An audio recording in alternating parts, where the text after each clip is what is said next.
तो सबसे पहले हम लोग आज जो पढ़ने वाले हैं, आज का जो टॉपिक है वो है आपका धर्म सुधार आंदोलन। और इससे पहले हम लोग जो है वैदिक सभ्यता और सिंधु घाटी सभ्यता को अच्छे से पढ़ चुके हैं। और निश्चित तौर पे यहाँ से एक आध प्रश्न पूछे जाते हैं हर एक कंपटीशन में, खास करके बीपीएससी या बिहार एसआई वगैरह में आप देखेंगे जब हिस्ट्री का पोर्शन ज्यादा पूछा जाएगा तो यहाँ से निश्चित तौर पे गौतम बुद्ध का तो निश्चित तौर पे एक या दो प्रश्न आपको हर एक एग्जाम में देखने को मिलेगा। ठीक है, चाहे बीपीएससी का प्री में बैठिए, चाहे अब मेंस होने वाला है और वो भी ऑब्जेक्टिव होगा, तो वहां पर भी यहाँ से प्रश्न आपको निश्चित तौर पे पूछे जाएंगे। तो देखिए क्या हुआ था कि उत्तर वैदिक काल में आपको पता होगा कि धार्मिक कर्मकांड बढ़ चुके थे। जो उत्तर वैदिक काल में जो धार्मिक कर्मकांड बढ़ चुके थे, जिस कारण से समाज में जो समरसता था वो खत्म हो गया था। और दो वर्ग यहाँ पर आपस में कह सकते हैं कि दो वर्ग यहाँ पर एक दूसरे के आमने सामने खड़े हो गए थे।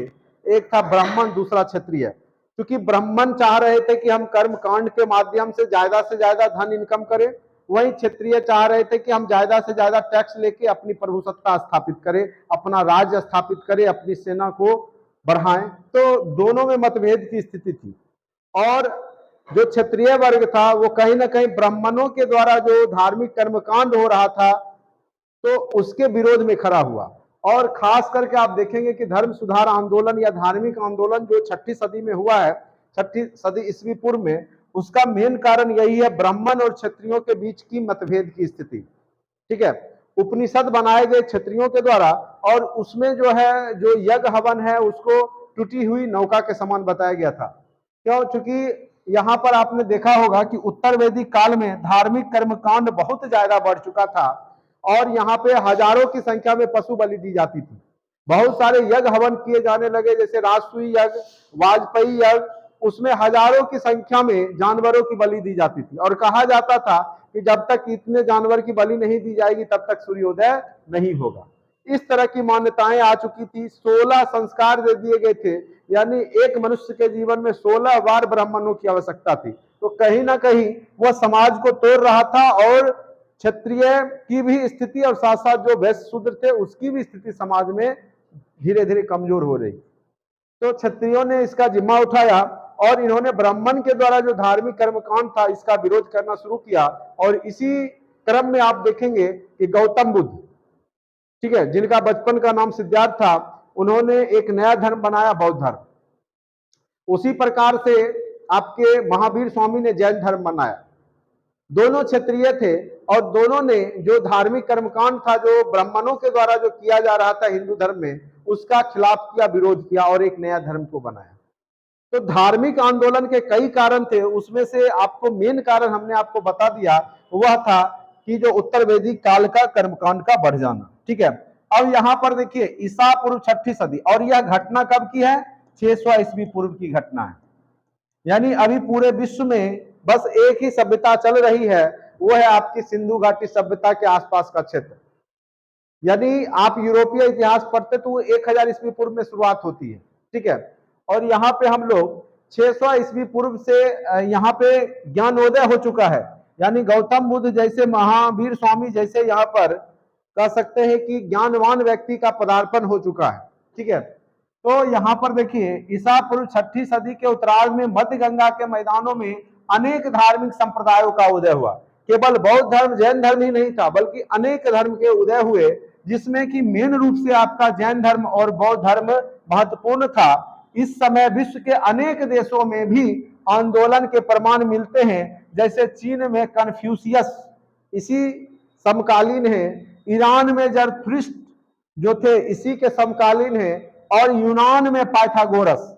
ये सारे धर्म सुधार आंदोलन करने वाले प्रणेता हैं जो लगभग 600 ईस्वी पूर्व में, हमने अभी आपको बताया, यूरोप में भी 1000 ईस्वी पूर्व में सभ्यता का विकास हो गया था। और हमारे यहाँ कब से हम लोग पढ़ते हैं तो 2500 ईस्वी पूर्व से ही सिंधु घाटी सभ्यता की शुरुआत हो गई थी। ठीक है, तो कहीं ना कहीं हमारी सभ्यता यूरोपियन सभ्यता या अन्य देशों की सभ्यता से अति प्राचीनतम है। ठीक है, भारत में जो नवीन उदय हुए धर्म के, उसके क्या कारण थे? भारत में नवीन आंदोलन या जो नया धार्मिक आंदोलन हुआ उसके पीछे क्या कारण है? तो सबसे पहला कारण क्या है कि जो धार्मिक वैदिक धर्म जो था अपनी अपनी कर्म कांडों के कारण पवित्रता खो चुकी थी। यानी जो वैदिक सभ्यता ऋग वैदिक काल में नैतिक मूल्यों पर आधारित थी, समाज में समरसता था, सभी वर्ग के लोग साथ मिलजुल करके रह रहे थे, वही उत्तर वैदिक काल में क्या हुआ कि समाज बट गया ब्राह्मण, क्षत्रिय, वैश्य और शूद्र में। ठीक है। और जब समाज बटा और ब्राह्मणों ने क्या किया कि जो धार्मिक कर्मकांड है 16 संस्कार बना दिए गए, साथ साथ यज्ञ हवन करके जो है वहां पे पशु बलि जब दिया जाने लगा तो लोगों का धीरे धीरे आस्था जो ब्राह्मण धर्म था उसके प्रति क्या हो गया, गिर गया या नीचा हो गया। ठीक है। तो यहां पर लोगों का आस्था धीरे धीरे ब्राह्मण कर्मकांडों के खिलाफ में गया। वैदिक युग के बाद वर्ण जाति में परिवर्तित हो चुका था। शुरुआत में आपको हमने बताया ऋग वैदिक काल में जो वर्ण आधारित समाज था, वर्ण मतलब होता है कलर। ठीक है। तो जो जैसा काम करता था उसको उस श्रेणी में रख दिया जाता था। तो एक घर में ब्राह्मण भी रह सकते थे, क्षत्रिय भी, वैश्य भी, शूद्र भी। क्योंकि यह पंक्ति 7वें मंडल में चर्चा किया गया था कि वह जो है कवि है, उसकी माँ जो है आटा पीसती है, पिता वैद्य है। तो इस प्रकार की पंक्ति से पता चला कि एक घर के ही लोग अलग अलग कर्म कर रहे हैं और वहां पे जाति नहीं है, बल्कि वहां क्या है, वर्ण है। ठीक है। लेकिन उत्तर वैदिक काल में क्या हो गया था, वह जाति में बदल चुका था, यानी जन्म आधारित हो चुका था। जो व्यक्ति जिस जाति में धर्म लेगा वह उसी जाति का व्यक्ति होगा। अब ब्राह्मण, पहले क्या था, ब्राह्मण का बेटा भी शूद्र हो सकता था, शूद्र का भी ब्राह्मण हो सकता था। जो जिस प्रकार की नॉलेज रखता था, जिसका जितनी योग्यता होती थी वह उस श्रेणी में चला जाता था। लेकिन अब जो होगा उत्तर वैदिक काल के बाद ब्राह्मण का बेटा ब्राह्मण ही होगा, क्षत्रिय का क्षत्रिय ही होगा, शूद्र का शूद्र ही होगा। ठीक है। तो ये यहां पर देखने को मिला। और इन चारों वर्ण में सबसे ज्यादा बुरा स्थिति शूद्रों का था। और शूद्रों, और यहाँ पे कई ग्रंथ में शूद्रों और नारी को बहुत नीचा दिखाया गया। ठीक है। और इनको दंड का अधिकारी माना गया है, यानी इनको मारो पीटो, जितना परेशान करो उतना अच्छा है। तो कहीं ना कहीं समाज में जो है शूद्रों की स्थिति में क्या आई, गिरावट आई, महिलाओं की स्थिति में गिरावट आई। ठीक है। तो ये सब भी नए धर्मों के उदय का कारण हुआ। अभी देखते होंगे शिव चर्चा ज्यादा चलेगा। शिव चर्चा क्यों ज्यादा चलता है, क्योंकि उसमें जो है बैन कुछ भी नहीं है। आप मांस मछली खाते हैं फिर भी जा सकते हैं, आप जो है शराब पीते हैं, मदिरा सेवन करते हैं, फिर भी आप जा करके भजन कर सकते हैं। तो वो लोग को ज्यादा पसंद आता है। कोई भी चीज बिना त्याग के मिल जाए तो अच्छी बात है ना। तो लोग उस धर्म के प्रति ज्यादा झुकाव रखते हैं, सिर्फ चर्चा में ज्यादा जाएंगे। वही पहले ही बोल दे कि नहीं हम इस धर्म में आओगे तो तुमको इंग्लिश में बोलना पड़ेगा, इंग्लिश में प्रवचन सुनना पड़ेगा, शराब मदिरा सेवन नहीं करना होगा, खाना भी खाओगे तो मसाला नहीं डालना है, तेल नहीं डालना है। तब देखो कितने लोग उस धर्म को स्वीकार करते हैं। जैन धर्म में क्या है, जैन धर्म में यहां तक कि कपड़ा भी नहीं पहना जाता है। जैन धर्म के जो दिगंबर हैं वो कपड़ा भी नहीं पहनते हैं। तो बहुत कम संख्या में लोग उसको जुड़ते हैं, उसमें बहुत कम संख्या में लोग जुड़ते हैं। वही कुछ लोग श्वेतांबर में जुड़ जाते हैं। तो लोग अपने हिसाब से भी धर्म में जुड़ते हैं। तो जो नया धर्म बनेगा बौद्ध धर्म, वो थोड़ा सा मध्यस्थ, क्योंकि गौतम बुद्ध मध्यम मार्गी थी। वो कभी नहीं बोलते थे कि तपस्या करके एकदम कष्ट दे करके ईश्वर की प्राप्ति होगी। वो यही बोलते थे खाते पीते आराम से रहो और मध्यम मार्ग अपनाओ, ना ज्यादा कष्ट ना ज्यादा आराम, बीच का मार्ग अपनाते हुए ईश्वर की भक्ति करो। ठीक है। तो गौतम बुद्ध का जो धर्म का उदय हुआ उसके पीछे भी यही सब रीजन था। ब्राह्मणों के श्रेष्ठता के विरुद्ध क्षत्रियों का खड़ा होना भी नए धर्मों के उदय का कारण था। एक जो शक्तिशाली वर्ग था क्षत्रिय, वो अब ब्राह्मणों के खिलाफ में हो चुका था, क्योंकि क्षत्रिय को चाहिए था टैक्स। ठीक है। किसके लिए, अपने राज के विस्तार के लिए, अपने राज का जो शक्तिशाली सेना हो, सब चाहता है ना कि हमारी शक्ति में वृद्धि हो। तो ब्राह्मण धार्मिक कर्मकांड के नाम से अपनी शक्ति बढ़ा रहे थे, तो वही क्षत्रिय जो थे टैक्स वसूली करना चाहेगा। और सारा जिम्मे किस पे है, तो वैश्य और शूद्र पे टैक्स भी वसूली होगा, वैश्य और शूद्र से सारा। ब्राह्मण हो चाहे क्षत्रिय हो, मेन रूप से किसका शोषण कर रहे हैं, वैश्य और शूद्र का। ठीक है। तो उन दोनों में अपने आप में झगड़ा होना स्वाभाविक था। अब क्या हुआ कि लोहे का आविष्कार हो गया 1000 ईस्वी पूर्व में। आपको बताए थे कि उत्तर वैदिक काल में क्या हुआ था कि लोहे का आविष्कार हो गया था। और जब लोहे का आविष्कार हुआ तो हथियार बनाए जाने लगे, कुदाल हो, खुरपी हो, चाहे जो भी हो। बड़े बड़े जंगल को काटने वाले लोहा हथियार बन गए। उससे क्या हुआ, जंगल को साफ करना आसानी हुआ। जंगल को जब साफ किया जाएगा तो मैदान में खेती की जाएगी, और जब खेती बढ़ेगा तो सरकार जो है वहां का राजा, उसको इनकम बढ़ेगा। एक तरफ ब्राह्मणों का भी इनकम बढ़ेगा, साथ साथ वहां के राजाओं की भी शक्ति बढ़ेगी। तो मेन कारण यहाँ पे क्या हुआ कि जब लोहे का आविष्कार हुआ तो कृषि अर्थव्यवस्था का विस्तार हुआ, और कृषि में सबसे अधिक आवश्यकता पशुओं की होती थी, जबकि वैदिक कर्मकांड में अधिक से अधिक क्या होता था, पशु मारे जाते थे, उनकी बलि दे दी जाती थी। जिस कारण से भी जो क्षत्रिय लोग थे या वैश्य लोग थे या अन्य लोग थे, वो वैदिक कर्मकांडों में नहीं पढ़ना चाहते थे। वैदिक कर्मकांडों खेती के प्रगति में बाधक सिद्ध हुए। इसी कारण से अधिकांश जनता इन अहिंसावादी आंदोलन को अपना समर्थन दिया। किसको? गौतम बुद्ध के बौद्ध धर्म और जैन धर्म, क्योंकि यह अहिंसावादी, इसमें हिंसा नहीं होता है। गौतम बुद्ध भी पशुओं की हत्या का विरोध करते थे, महावीर स्वामी भी। उसमें तो जैन धर्म में तो इतना है कि वो लोग चप्पल तक नहीं पहनते हैं, इसलिए नहीं पहनते कि कहीं ज्यादा जीव जंतु ना दब जाए चप्पल के नीचे, उससे ज्यादा मृत्यु हो जाएगी। ठीक है, तो इतना वो लोग अहिंसावादी हैं। तो लोगों को अच्छा लगा कि चूंकि यह, और दूसरा रीजन ये भी था, जो ब्राह्मण धर्म था वह वैश्य को जो आपका मुनाफाखोरी होता है उसको पाप बताते थे। अब बनिया लोग है, वह मुनाफाखोरी करके नहीं कमाएगा तो कैसे कमाएगा? अगर आपको हम बोल दे कि 5 रुपया में खरीद के लाए, हमको 10 रुपया दे दीजिए, आप दीजिएगा? कहिएगा 5 में लाए हो 6 रुपया देते हैं, दे दो। ठीक है, तो उसका तो मेन धंधा ही है मुनाफाखोरी करना, सूदखोरी करना। तो उसको ये लोग पाप बताते थे ब्राह्मण धर्म में। लेकिन जो नया धर्म बना बौद्ध धर्म और जैन धर्म, वह इसको पाप नहीं बताता। तो वैश्य का भी झुकाव किधर हो गया? जैन धर्म और बौद्ध धर्म के तरफ। तो कहीं ना कहीं लोग अपने सुविधा के अनुसार भी धर्म को बदलते हैं। ठीक है, अब आ जाइए, देखिए यह टॉपिक को समझना इसलिए जरूरी है कि कॉन्सेप्ट रहेगा तो आप कैसा भी क्वेश्चन यहां से डील कर सकते हैं। बौद्ध धर्म, यहाँ पे अब 3 चीज पढ़ेंगे बौद्ध धर्म में हम लोग। गौतम बुद्ध के बारे में पढ़ेंगे, फिर उसके दर्शन शिक्षा के बारे में पढ़ेंगे, फिर उसके संघ के बारे में हम लोग पढ़ेंगे। तो 3 चीजों का अध्ययन आप लोग को अच्छे से करना है। सबसे पहले गौतम बुद्ध, फिर उनके दर्शन और शिक्षा, और तीसरा है आपका संघ। तो सबसे पहले हम लोग जानेंगे कि गौतम बुद्ध का जन्म कब और कहां हुआ था। ठीक है, आप लोग को पता ही होगा, बार बार पढ़ते हैं जीके जीएस में कि गौतम बुद्ध का जन्म कहां पे हुआ था, बताइए? लुम्बिनी में। कहां पे हुआ था? लुम्बिनी। कहां पे है? तो नेपाल में है। और कपिलवस्तु एक छोटा सा शहर है, वहीं उसके पास में आपका लुम्बिनी जगह है, वहीं पे इनका जन्म हुआ था। तो कब हुआ था जन्म? तो 563 ईस्वी पूर्व में। कब हुआ था? 563 ईस्वी पूर्व में। और इनकी मृत्यु 483 ईस्वी पूर्व में हुई थी। देखिए यहां पर लिखा हुआ अच्छे से, सबसे पहले ऊपर से पढ़ना शुरू करते हैं। गौतम बुद्ध के बचपन का नाम सिद्धार्थ था, और महावीर स्वामी के पिता का क्या नाम था? सुद्योधन। ठीक है, सॉरी, इनके पिता का नाम, उनका नाम सिद्धार्थ था। ठीक है, यहां पर याद रखिएगा गौतम बुद्ध के बचपन का क्या नाम था? सिद्धार्थ था।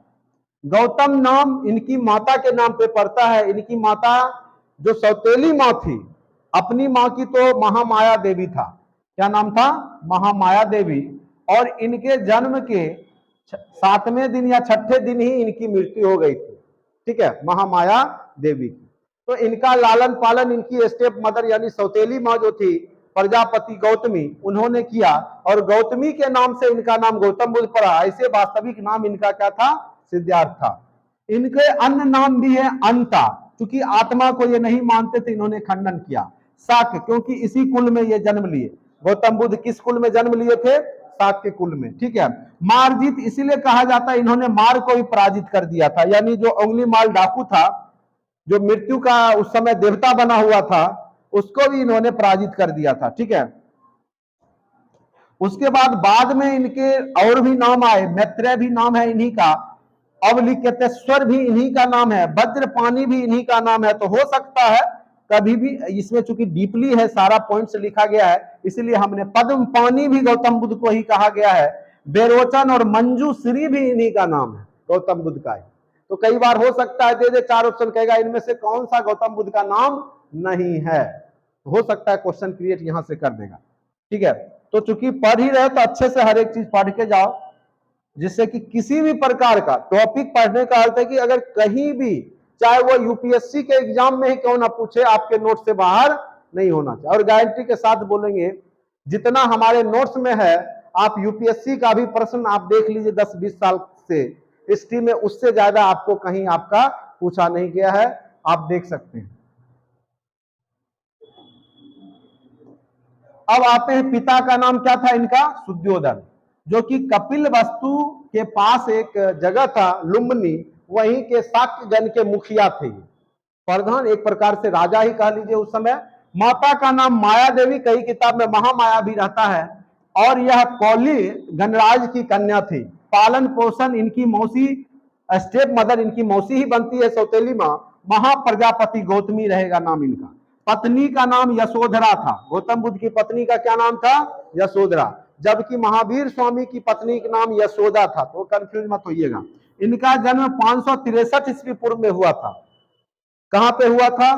तो लुम्बिनी में, कपिलवस्तु के पास, नेपाल, नेपाल के तराई वाला हिस्सा में।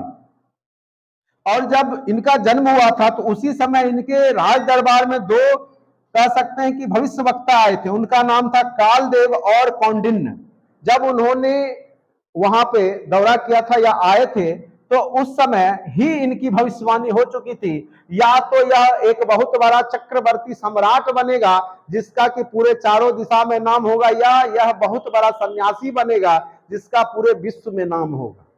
यह बात इनके जन्म के कुछ दिन बाद ही सन्यासियों ने कह दिया था। आप सोच लीजिए उस समय के भविष्य वक्ता कितने आगे का दूरदृष्टि रखते थे। ठीक है, 16 वर्ष की अवस्था में इनका विवाह, चूंकि माता पिता को पहले से अब शक हो गया कि कहीं यह सन्यासी बन जाएगा तब तो दिक्कत है, क्योंकि कोई भी माता पिता नहीं चाहता है कि उसका बाल बच्चा सन्यासी बने, जो सच्चाई है। ना के बराबर ही कोई माता पिता होंगे, 1 लाख में 1 हो, जो ये चाहेंगे कि हमारा बच्चा सन्यासी बने। ठीक है, तो इनके भी माता पिता की इच्छा सन्यासी बनने में नहीं थी, इसीलिए इनका विवाह जल्दी से कर दिया गया, मात्र 16 वर्ष की अवस्था में ही यशोधरा से, और इनको एक राहुल नाम का पुत्र की प्राप्ति भी होती है। अब देखिए, गौतम बुद्ध शुरुआत से ही कुछ चिंतन मनन में लगे रहते थे, और यह तब और भी ज्यादा प्रभावित हो जाते हैं जब यह कपिलवस्तु के सैर पे निकलते हैं और इन्होंने 4 दृश्य देखा। सबसे पहला दृश्य देखा इन्होंने वृद्ध व्यक्ति को, जो कि मरणासन्न स्थिति में था। दूसरा इन्होंने देखा व्यक्ति जो बीमार है उसको देखा, बीमार व्यक्ति को देखा जब यह रास्ते में जा रहे थे। ठीक है, उसके बाद तीसरा इन्होंने देख लिया मृत व्यक्ति। ठीक है, और चौथा देखा कि एक प्रसन्न मुद्रा में सन्यासी देखा। इन्होंने देखा कि मनुष्य की जो 3 अवस्था हैं, तीनों में मनुष्य रो रहा है, कष्ट में है, दुख में है। मनुष्य किस में है? दुख में है। और कहीं ना कहीं सन्यासी जीवन में जरूर कोई बात है जो यह खुश है। ठीक है, और यही बात इनके दिमाग में, दिलो दिमाग में बैठ गया, और इनके अंदर वैराग की भावना जाग उठी कि हम भी सन्यासी बने। ठीक है, अब यह ऐसे तो बन नहीं सकते थे, तो प्लानिंग करते हैं, और रात्रि में, मध्य रात्रि को ये अपने घोड़ा का नाम रहता है कंथक और सारथी का नाम रहता है चन्न, उसके माध्यम से, ऐसे शुरुआत में तो चन्न जाना नहीं चाह रहा था। ठीक है, लेकिन लाख मनाने के बाद, चूंकि राजकुमार थे तो मान गया, और फिर आगे जाकर के इनको जंगल में, लुम्बिनी के आसपास में जो जंगल था वहां जाकर के इनको मध्य रात्रि को छोड़ देता। उस समय इसकी पत्नी और जो बच्चे सोए हुए थे, सब लोग सोया हुआ था, किसी को नहीं पता था कि आज गौतम बुद्ध घर से बाहर जाने वाले हैं। और यह घटना बौद्ध धर्म में महाभिनिष्क्रमण कहलाता है। और यह घटना कब घटित हुई? तो इनकी अवस्था उस समय 29 वर्ष की थी। तो यानी 29 वर्ष की अवस्था में यह घर से बाहर निकलते हैं, गृह त्याग करते हैं, और बौद्ध धर्म में इस घटना को क्या कहा जाता है? महाभिनिष्क्रमण कहा जाता है। याद रखिएगा, सारथी का नाम चांद था, घोड़ा का नाम कंथक था। ये भी कई बार प्रश्न पूछे जा चुके हैं, तो कोई भी प्रश्न किसी प्रकार से क्रिएट किया जाता। अब ये जब निकले तो इनकी भी इच्छा थी ज्ञान प्राप्ति करना, ईश्वर कितने हैं, ईश्वर के बारे में जानना होता है। जब बैरागी बनना ही है तो पहले, अगर हम जिस चीज की तैयारी करने का सोच रहे हैं, पढ़ाई करेंगे, पहले उसके बारे में जानेंगे तब तो। तो इनके अंदर भी ईश्वर की जानने की इच्छा थी। तो सबसे पहले ये कहां जाते हैं, प्रथम गुरु अलार कलाम के पास जाते हैं और इनसे ये सांख्य दर्शन की शिक्षा लेते हैं। कौन सा दर्शन? सांख्य दर्शन। सांख्य दर्शन का अर्थ होता है संख्या से है, ईश्वर एक है, ईश्वर अनेक हैं, बहुत ईश्वर हैं, बहुदेववाद, एकेश्वरवाद। तो यही सांख्य दर्शन में शिक्षा दी जाती है। तो सबसे पहले ये अलार कलाम से यही शिक्षा लेते हैं और यह शिक्षा इनको वैशाली के पास में जाकर के मिलता है। ठीक है, अब फिर यह कहां चले जाते हैं, वही आगे बढ़ते हुए जंगल की तरफ बढ़ते हैं, दक्षिण बिहार के तरफ। और वहां पे एक रुद्रक रामपुत्र धर्माचार्य था, वो उसके द्वितीय गुरु बने, यानी इसके शिष्य बने गौतम बुद्ध। फिर आगे जाकर के निरंजना नदी के तट पर जाकर, जो कि जो उस समय पीपल के वृक्ष के नीचे जाकर के तपस्या करने लगे और अन्न जल ग्रहण किए बिना ये बहुत दिनों तक तपस्या किए, 35 वर्ष तक, यानी 35 वर्ष की अवस्था तक, यानी 6 वर्ष तपस्या करते करते हो चुका था। इनका शरीर मांस सब गल चुका था, सिर्फ नरकंकाल बचा था, यानी मरणासन्न थे। इनके साथ और भी 5 लोग जो सन्यासी थे, घर से बाहर भाग करके तपस्या में लगे हुए थे। सबका उद्देश्य था ईश्वर की प्राप्ति करना। होता है ना, जैसे आप लोग का उद्देश्य होगा बिहार पुलिस निकालना, बिहार दरोगा निकालना, या बीपीएससी निकालना, या आईएएस बनना, उसी प्रकार से इनकी इच्छा क्या थी, ईश्वर प्राप्ति करना। लेकिन जब ये मरणासन्न हो जाते हैं, कहा जाता है कि यह जब निरंजना नदी को पार करने का प्रयास करते हैं, बेहोश हो जाते हैं और वही पेड़ के नीचे, पीपल वृक्ष के नीचे जाकर के लेट जाते हैं और मध्य रात्रि को इनको ज्ञान की प्राप्ति होती है।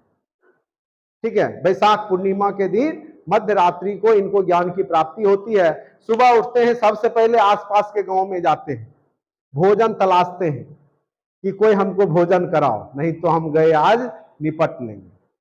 फिर खुद भी करते हैं और जो 5 जो इनके साथ बैठा था उसके लिए भी पैक करवा करके लेके आते हैं। लेकिन 5 सन्यासी देखता, अरे ये तो भोजन कर लिया, ये तो खुद भ्रष्ट हो गया, अब तो ईश्वर की प्राप्ति होने ही वाली थी, ये तो अब हम सबको भ्रष्ट करेगा।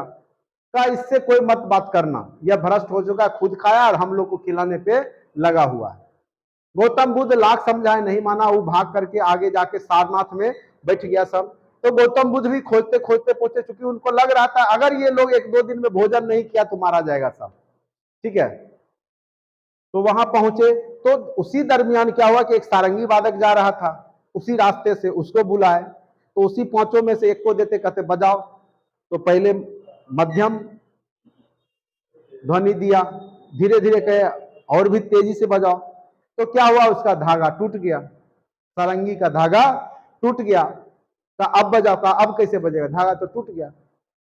तो कहा जो हम तुमको समझाना चाह रहे थे तुमको समझ लगा, जब तक तुम उसको मध्यम मार्ग में बजा रहे थे तभी तक वह मधुर ध्वनि दे रहा था, जब तुमने इसको जोर जोर से बजाना शुरू किया यह टूट गया। उसी प्रकार से जब तक आप मध्यम मार्ग में रहोगे, शरीर जिंदा रहेगा तब न तुमको ईश्वर की प्राप्ति होगी। शरीर ही खत्म कर लोगे तो ईश्वर की प्राप्ति कैसे होगी? तब जाकर के, क्योंकि मन तो पहले से होगा ही खाने का, मरना कौन चाहता है। तो 5 को समझ लगा और 5 जो सन्यासी इनके साथ जो बैठा था भोजन किया। और यह घटना उसके बाद इन्होंने जो यह उपदेश दिया है, यह घटना बौद्ध धर्म में धर्म चक्र परिवर्तन कहलाता है और मध्यम मार्ग की शुरुआत यहीं से हुई, धर्म चक्र परिवर्तन। ठीक है, यह घटना क्या कहलाता है, धर्म चक्र परिवर्तन। और अशोक स्तंभ में जो चक्र का जो सिंबल दिया गया है वो यही है, धर्म चक्र परिवर्तन का ही सिंबल है। तो किस नदी के किनारे इनको ज्ञान की प्राप्ति हुई? निरंजना नदी के तट पे। वह कौन सा वृक्ष था? पीपल का वृक्ष था। इनके साथ कितने सन्यासी और भी तपस्या कर रहे थे? 5 सन्यासी कर रहे थे। यहां तक आप लोग को कोई दिक्कत नहीं हुआ होगा। अब फिर वही है, वो जो घटना बता दिए, उरुवेला में जाते हैं और सेनानी, जो सेना की पुत्री रहती है सुजाता, वो उनको भोज्य पदार्थ देती है खाने के लिए और उसका ग्रहण करते हैं। और 5 ब्राह्मणों ने इनका साथ छोड़ करके कहां चले गए थे? वो सारनाथ में। ज्ञान की प्राप्ति के बाद महात्मा बुद्ध ने सर्वप्रथम अपना उपदेश इन 5 ब्राह्मण को ही दिया और यही घटना धर्म चक्र परिवर्तन कहा गया। उरुवेला के बाद गौतम बुद्ध राजगिरी पहुंचे, वहां पे उन्होंने बिंबिसार, जो कि वहां का शासक था, हर्यक वंश का, आपने पढ़ा होगा जो शासक था, कौन था? बिंबिसार, इसी का पुत्र था अजातशत्रु, और अजातशत्रु का पुत्र कौन था? उदयन। इन्होंने इसका स्वागत किया। और वेणुवन, जो आज भी आप राजगीर में जाइएगा तो वेणुवन है जापानी मंदिर के सामने, देखिएगा, तो वो इनको दान में दिया गया। किसको? गौतम बुद्ध को। अपने परम शिष्य आनंद के कहने पे गौतम बुद्ध ने वैशाली में, जो गौतम बुद्ध को ने वैशाली में महिलाओं को संघ में प्रवेश की अनुमति दे दी। और इनकी प्रिय शिष्य में आप कह सकते हैं वैशाली की नगर वधु थी उस समय आम्रपाली, वो भी बनी। और सबसे पहला शिष्य इन्हीं की मां, जो सौतेली मां थी, प्रजापति गौतमी, वो बनी। तो ये याद रखिएगा। लेकिन यह शुरुआत में गौतम बुद्ध महिलाओं को शिष्य नहीं बना रहे थे, क्योंकि उनको पता था कि जो धर्म 500 वर्ष तक चलेगा वह बहुत कम, 5000 वर्ष तक चलेगा, वो 500 वर्ष में ही अब समाप्त हो जाएगा। ठीक है, और वही हुआ। गौतम बुद्ध ने जो बात कही थी, और वही आगे चल करके 500 वर्ष होते होते गौतम बुद्ध का बौद्ध धर्म जो है इंडिया से समाप्त हो गया। हाँ, आगे चल करके विश्व में फैला अलग बात है, लेकिन भारत से वह धर्म क्या हो गया? समाप्त हो गया। अभी मुश्किल से 0.001% भी लोग बौद्ध धर्म को मानने वाले इंडिया में नहीं है। ठीक है, ज्ञान प्राप्ति के 20वें वर्ष वो श्रावस्ती पहुंचे, और वहां पे उंगली माल डाकू की कहानी तो आप लोग जानते ही हैं। जब वहां पहुंचे तो उंगली माल डाकू सबको मार मार के उंगली काट के माला पहनता था। पूरा जो प्रसेनजीत वहां के जो राजा थे वो परेशान थे, क्योंकि जनता को मार मार के पकड़ में नहीं आता था। तो गौतम बुद्ध बोले हम अकेले जाएंगे, कोई मेरे साथ नहीं जाएगा, उस रास्ते से हम अकेले जाएंगे। और वह इतने हिम्मती, अब सोच ले सन्यासी पावर कितना था, वो चल दिए और वो पेड़ पर से कूदा, सामने में खड़ा हुआ। कहा ये तो बिना मतलब लोग डर से नहीं आता, ये तो एकदम निडर होके जा रहा है। ठीक है, तो उसने कहा रुको, ठहरो। गौतम बुद्ध बोलते हैं मैं तो ठहर गया, तुम कब ठहरोगे? नहीं, कहा कि ये तो हम ही को बोल रहा है। तो गौतम कहा कि अब तो तुम्हारा जो है सर कलम करेंगे। कहा करो, लेकिन पहले मेरे सर कलम करने से पहले क्या करो कि टहनी काटो। तो काटा। कहा अब इसको जोड़ो। कहा ये संभव ही नहीं है। कहा जब तुम्हारे पास जोड़ने का शक्ति नहीं है तो काटने का शक्ति तुमको कौन दिया? और कहा जाता है गौतम बुद्ध उनके ये उंगली माल डाकू उनके प्रभाव में आ गया और उनके चरणों में गिर गया। ठीक है, तो इतना पावर था इनके पास, सन्यासी थे, तपस्या किए हुए थे, अपना शिष्य बनाया। फिर उंगली माल डाकू भी इनका शिष्य बन गया। उतना बड़ा डाकू जो आदमी को मार के उंगली का माला पहन रहा है काट के, वो भी इनका शिष्य बन गया। तो ऐसे नहीं गौतम बुद्ध का नाम है। ठीक है, बुद्ध के सबसे अधिक शिष्य कौशल राज में ही हुए, कौशल राज में ही हुए, तथा यहीं पर उन्होंने अपना सबसे ज्यादा धार्मिक उपदेश दिया, धर्म का प्रचार किया। तो गौतम बुद्ध ने सबसे ज्यादा किस महाजनपद में, कहां पर इन्होंने सबसे ज्यादा ज्ञान दिया है? तो कौशल में। किस राज में दिया? कौशल राज में। अब जीवन के अंतिम वर्ष में ये अपने शिष्य चुंद लोहार के यहाँ जाते हैं, अथवा सोनार जो भी हो, वहां पे पहुंचे और पावा में, कहां पर? पावा में। और वहां पे सूकर माधव एक भोज पदार्थ था, उसको खाए, उनका पेट गड़बड़ हो गया। किसका? गौतम बुद्ध का, अतिसार हो गया।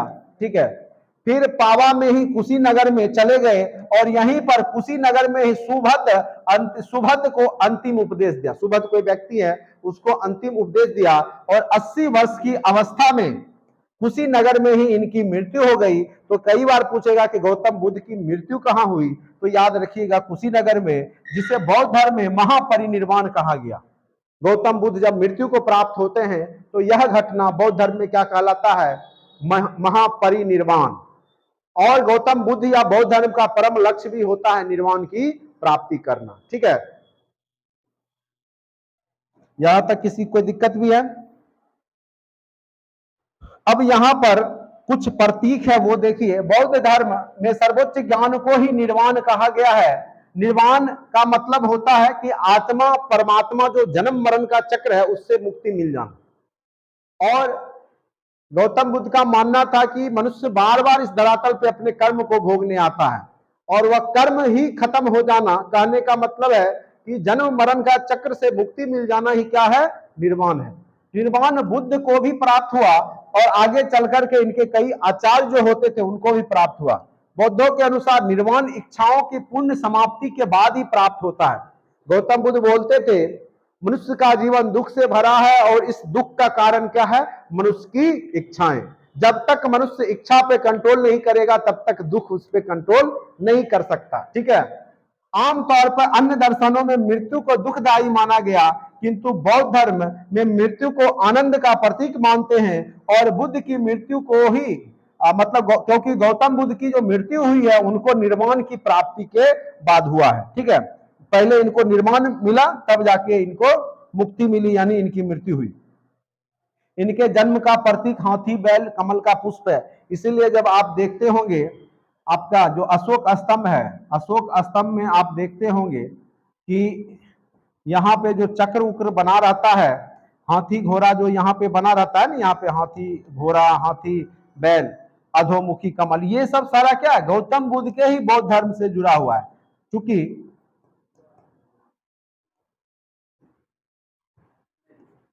जो भी है इसी प्रकार का रहता है अशोक स्तंभ। ठीक है। तो ये जो है आपका अधोमुखी कमल है, ये चक्र है, इधर आपका जो है बैल रहेगा, घोड़ा, जो भी है, ये सारा गौतम बुद्ध के ही जीवन से जुड़ा हुआ रहता है।